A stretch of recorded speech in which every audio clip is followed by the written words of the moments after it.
Hey there friends, I'm back again with another tutorial. In this video, I will teach you a quick and easy way to show your desktop icons. Sometimes our desktop can get cluttered and we may accidentally hide our icons. No worries, I will show you how to bring them back in just a few simple steps. Let's get started. To show your desktop icons, start by right-clicking on an empty space on your desktop.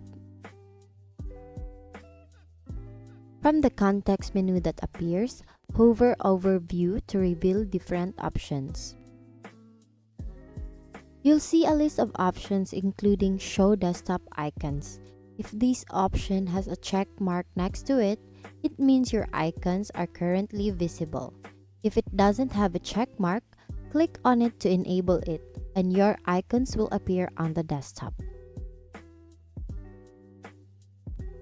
In some cases, you might need to refresh your desktop to see the changes take effect.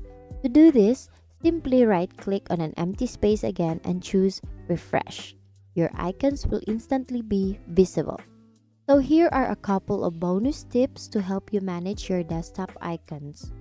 If you want to quickly hide your icons again, just follow the same steps and uncheck Show Desktop Icons.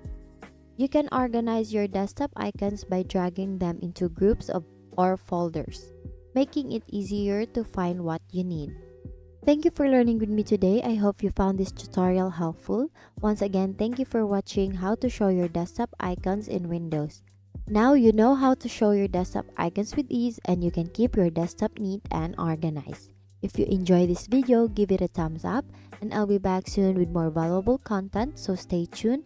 Until then, happy desktop organizing. See you in the next video.